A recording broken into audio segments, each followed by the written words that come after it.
The Quran presents a profound and compelling argument against polytheism and the attribution of partners to Allah. Throughout its verses, it challenges the notion of multiple gods, offering logical, philosophical, and theological reasoning to demonstrate the unity and supremacy of the one true God. The Quran invites humanity to reflect upon the natural world, the universe's harmony, and the perfection of creation as irrefutable proof of the existence of a singular, all-powerful creator.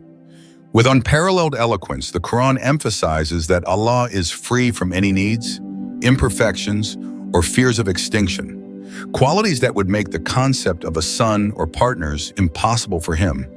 It is a call to reason and understanding, urging humankind to consider the logical impossibilities of ascribing a partner to Allah and to recognize the vast, intricate design of the universe as the work of a single, eternal creator.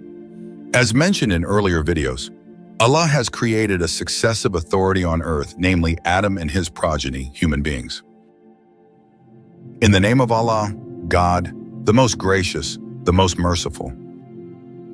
And when your Lord, O Muhammad, said to the angels, "Indeed I, Allah, will make upon the earth a successive authority, Adam and his progeny."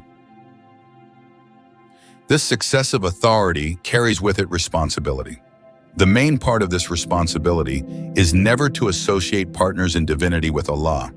Allah has made a covenant with mankind to worship Him alone, monotheism. He has also made this covenant an innate or instinctive awareness of Himself so that on the day of judgment, people will not have an excuse for ignorance or blame their parents and societies who were polytheists. In the name of Allah, God, the most gracious, the most merciful. And when your Lord, O Muhammad, took from the children of Adam, from their loins, their seed, and made them testify about themselves, saying, "Am I not your Lord?" They said, "Yes, we testify lest you say on the day of resurrection, 'Verily, verily, we have been unaware of this,' or lest you say, 'It was only that our fathers have associated others in worship with Allah before and we were but descendants after them. Then would you, Allah, destroy us for what the falsifiers have done?" The Quran presents two manifestations of the real presence of that innate or instinctive awareness in mankind of the presence of a creator of the universe. The first manifestation is the presence of an urge in mankind to worship something. Some nations of the ancients have worshipped celestial bodies such as the sun or the moon. Some have worshipped natural phenomena such as the wind or thunder. Some have worshipped powerful or useful animals such as eagles, bears, cows, etc. Some have worshipped idols, and some have worshipped other human beings such as their kings. In the name of Allah, God, the most gracious, the most merciful. And among His, Allah's, signs are the night and the day, and the sun and the moon. Prostrate yourselves not to the sun nor to the moon, but prostrate yourselves to Allah who created them, if you really worship Him, Allah. And recite to them, O Muhammad, the story of the prophet Abraham when he said to his father and his people, "What do you worship?" They said, "We worship idols, and to them we are devoted." He, Abraham, said, "Do they, the idols, hear you when you call on them? Or do they benefit you or harm you?" They said, "But we found our fathers doing so." He, Abraham, said to his people, "Do you worship that which you yourselves carve?" Through these verses, Abraham wanted to show his people how absurd their worship was. And King Nimrod, a biblical tyrant, who alleged to be a god in the days of the prophet Abraham. In the name of Allah, God, the most gracious, the most merciful. Have you, O Muhammad, not seen him, Nimrod, who was given the dominion by Allah when he disputed with Abraham, the prophet, about Abraham's Lord? Abraham said, "My Lord is he who gives life and death." He, Nimrod, said, "I give life and death." Nimrod brought two prisoners, killed one of them, and pardoned the other. Abraham said, "But it is Allah who causes the sun to rise from the east, so cause it to rise from the west." Thus was bewildered the disbeliever, Nimrod, and Allah guides not the people who are wrongdoers. As well as Pharaoh of Egypt in the days of the prophet Moses. In the name of Allah, God, the most gracious, the most merciful. And Pharaoh said, O chiefs, I know not that you have a God other than me. He, Pharaoh, said, I am your Lord, the Most High. The second manifestation of the presence of an innate or intrinsic awareness of Allah in mankind is the immediate call for Allah's help in cases of great danger when death seems imminent. In the name of Allah, God, the most gracious, the most merciful. And when harm touches people, they cry sincerely to their Lord, Allah, turning to Him in repentance. But when He, Allah, gives them a taste of His mercy, behold, a party of them associates partners in worship with their Lord, Allah. The Quran mentions two special cases of great danger. The first case is the fear of drowning in the sea. In the name of Allah, God, the most gracious, the most merciful. It is He, Allah, who enables you to travel through land and sea till when you are in the ship and they sail with a favorable wind, and they are glad therein, then comes a stormy wind, and the waves come to them from all sides, and they think that they are encircled therein. Then they invoke Allah, making their faith pure for Him, Allah alone, saying, If you, Allah, deliver us from this, we shall truly be of the grateful. But when He, Allah, delivers them, behold, they transgress through the earth wrongfully. The second case of great danger is that of complicated childbirth. In the name of Allah, God, the most gracious, the most merciful.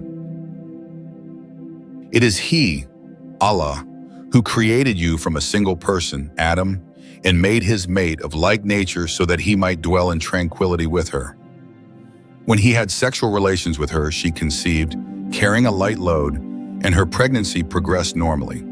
When the time of childbirth came and complications arose, they both parents invoked Allah, their Lord, saying, If you, Allah, grant us a goodly childbirth, safe and healthy mother and child, we shall indeed be among the grateful. But when He, Allah, gave them a goodly childbirth, they ascribed partners to Him, Allah, in the gift that they had received. But Allah is exalted high above the partners that they ascribe to Him. Out of His great mercy, Allah has reinforced mankind's covenant with Him by sending prophets to all nations of the ancients. These prophets were sent to remind people of their covenant with Allah, monotheism, and to correct any distortion in their awareness of Allah. In the name of Allah, God, the most gracious, the most merciful.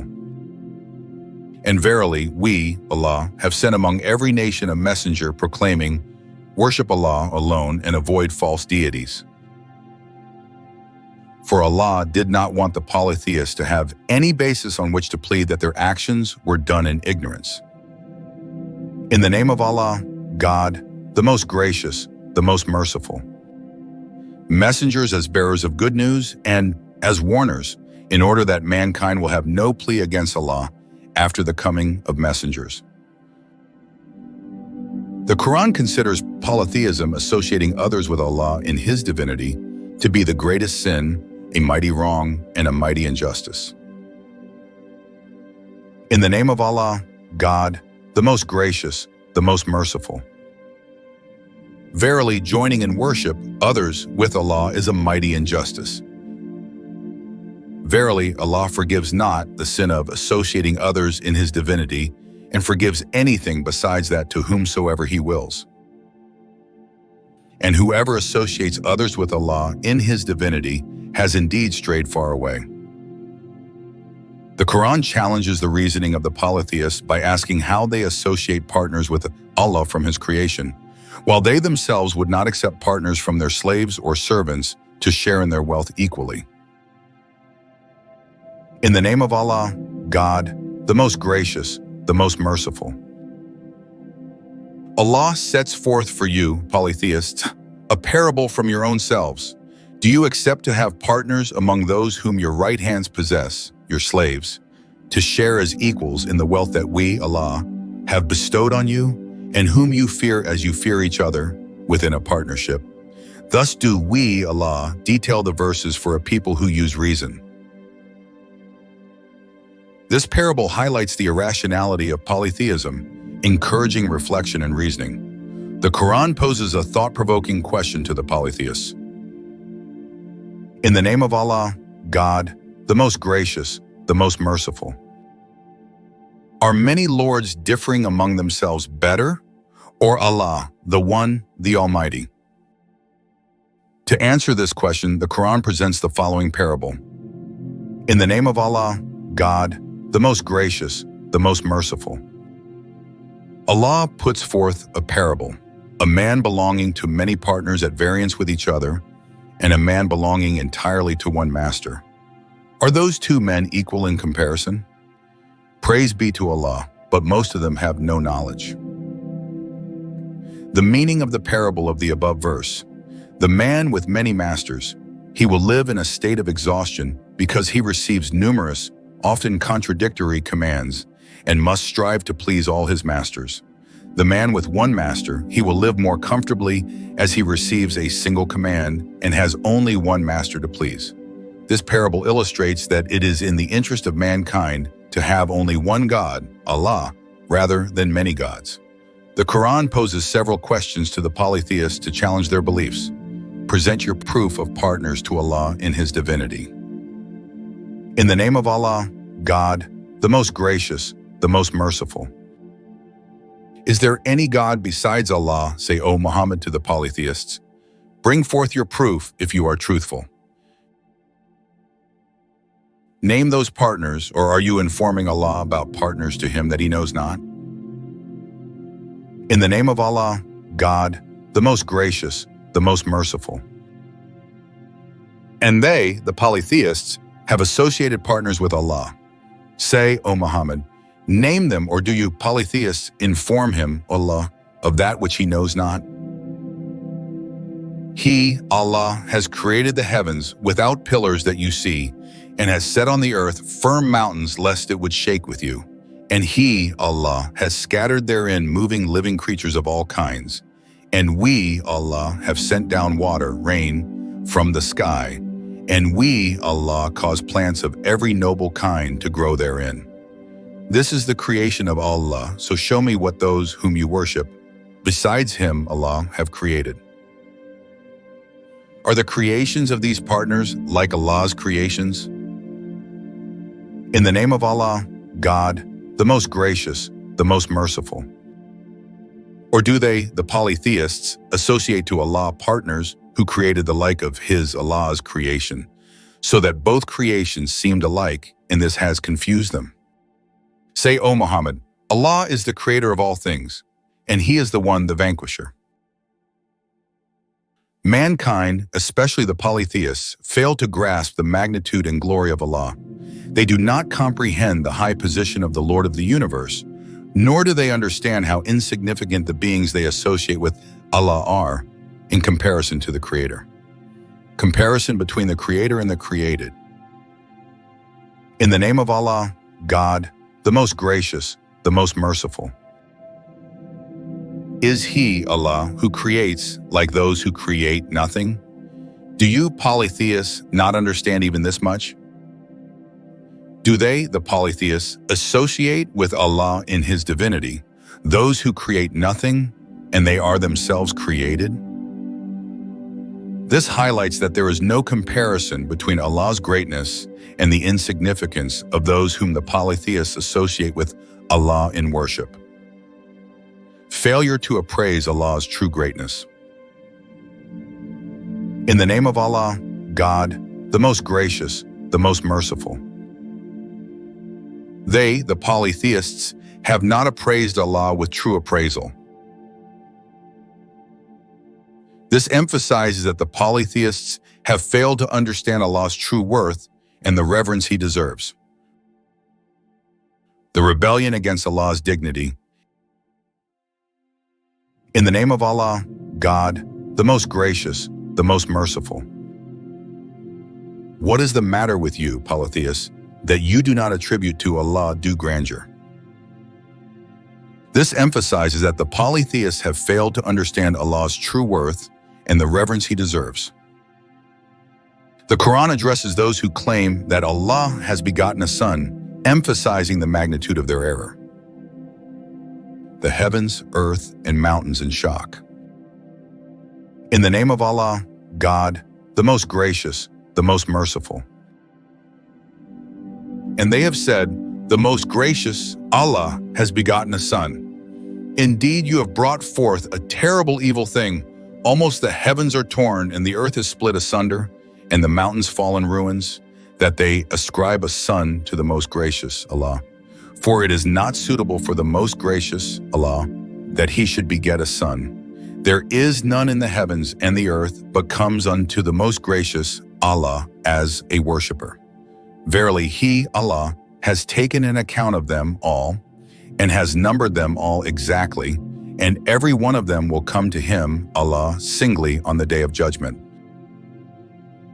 This verse condemns the claim of ascribing a son to Allah, highlighting the severe consequences and the illogical nature of this assertion. The verse also stresses that all of creation, whether in the heavens or on earth, submits to Allah alone, and each will be held accountable individually on the day of judgment.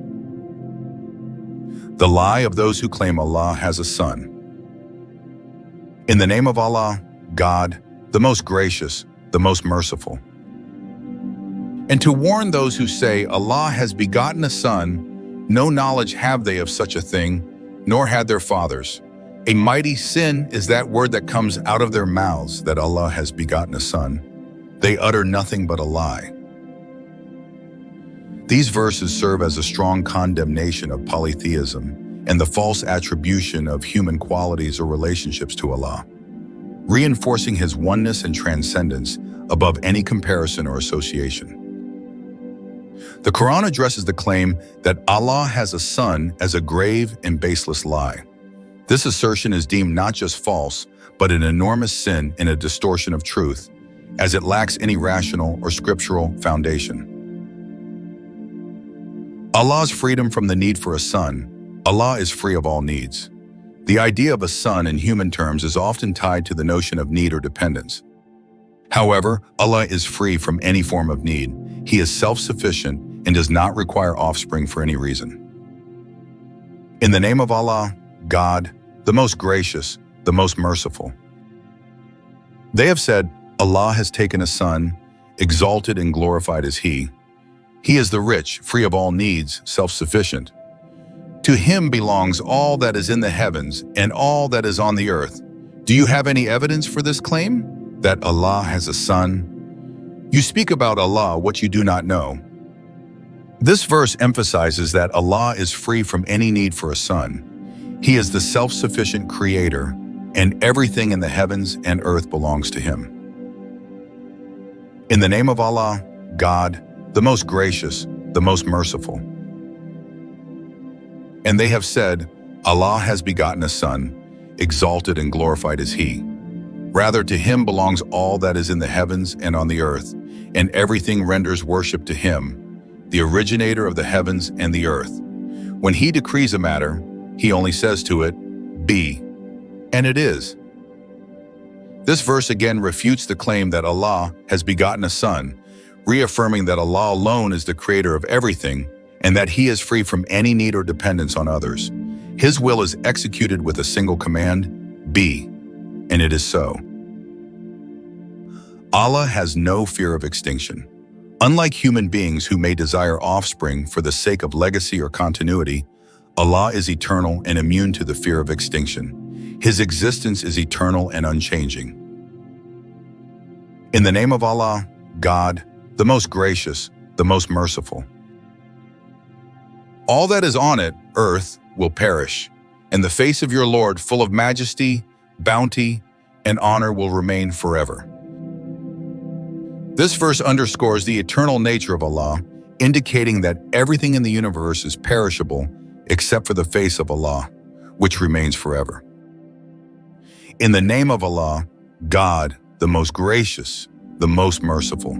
Say, O Muhammad, He is Allah, the one and only, Allah, the eternal absolute. He begets not, nor was He begotten, and there is none co-equal or comparable unto Him. The surah makes it clear that Allah is unique and eternal, free from the need for a son or any form of creation that would suggest vulnerability or mortality. The Quran repeatedly rejects the notion of Allah having a son, emphasizing that Allah is free from all needs and fears. His sovereignty is absolute, and He is the eternal creator of everything, with no partner or equivalent. The need for a son, as understood by humans, does not apply to Allah, and such claims are unfounded and without evidence. The Quranic refutation of the notion of Allah having a son. The Quran challenges the idea that Allah could have a son, offering logical and theological reasons for this rejection. The creator of the heavens and the earth cannot have a son. In the name of Allah, God, the most gracious, the most merciful. How can He, the originator of the heavens and the earth, have a son when He has no female companion? This verse points out that the creator of the entire universe, who has no partners, companions, or consorts, cannot have a son. The idea of parenthood in the human sense, which relies on a male and female partnership, is incompatible with the nature of Allah, who is beyond all human limitations. If Allah had a son, Prophet Muhammad would be the first to worship him. In the name of Allah, God, the most gracious, the most merciful, say, O Muhammad, if the most merciful Allah had a son, then I, Muhammad, would be the first of the worshippers of that son. This verse is a rhetorical statement made by Prophet Muhammad, peace be upon him, asserting that if Allah had a son, He would be the first to worship Him. However, the Prophet denies this possibility, underlining that the notion of Allah having a son is not only illogical, but also incompatible with the monotheistic belief in the oneness of Allah, the logical incompatibility of multiple gods.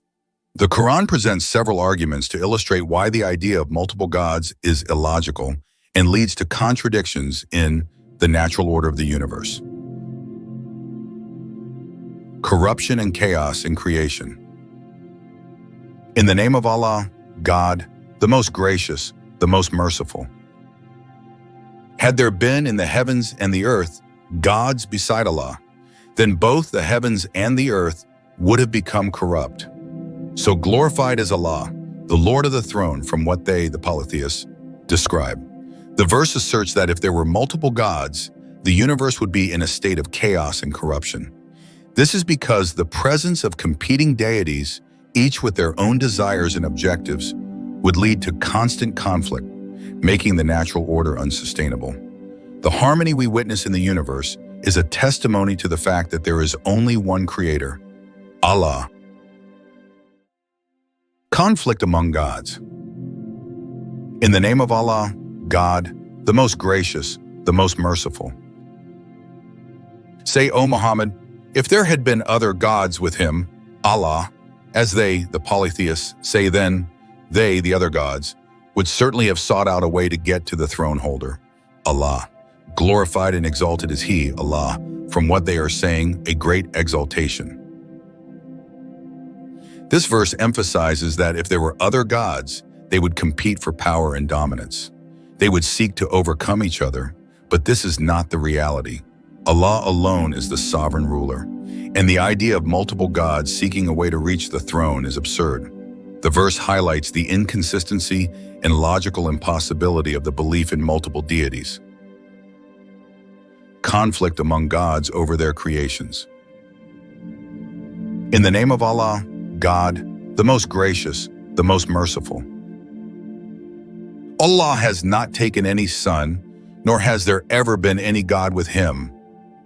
If there has been, then each god would have taken what he created, and some of them would have sought to overcome others.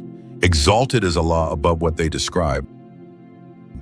This verse further reinforces the idea that if there were multiple gods, each god would lay claim to their own creations, and conflict would ensue. One god would try to dominate the others, leading to chaos. The verse concludes with the glorification of Allah, who is beyond the false claims made about Him.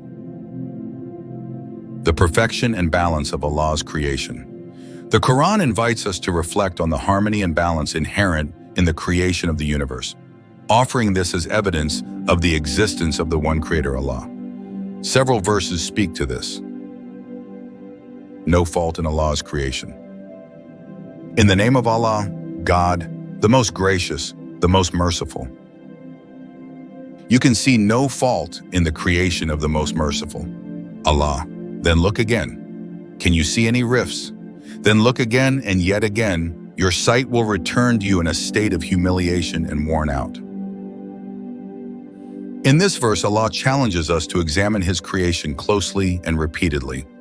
No matter how many times we look, we will not find any fault or defect. Our sight will eventually fail, indicating the perfection and completeness of Allah's creation. This verse serves as a reminder that everything Allah has created is flawless and in perfect order. In conclusion, the Quran eloquently argues for the oneness of Allah through various logical, natural, and theological proofs. It asserts that the perfection of creation, the harmony of the universe, and the absence of any contradiction or flaw in the design of the world are clear signs of a singular creator. Any attempt to attribute partners or offspring to Allah is not only illogical, but also disrespectful of His grandeur and majesty. The Quran urges us to acknowledge Allah's unique position as the creator of all that exists, free from any need or comparison, and to turn to Him in worship and submission. As we reflect upon the vastness and precision of the universe, we are reminded that everything in existence submits to the will of Allah, affirming His oneness and reinforcing the message that there is no God but Allah.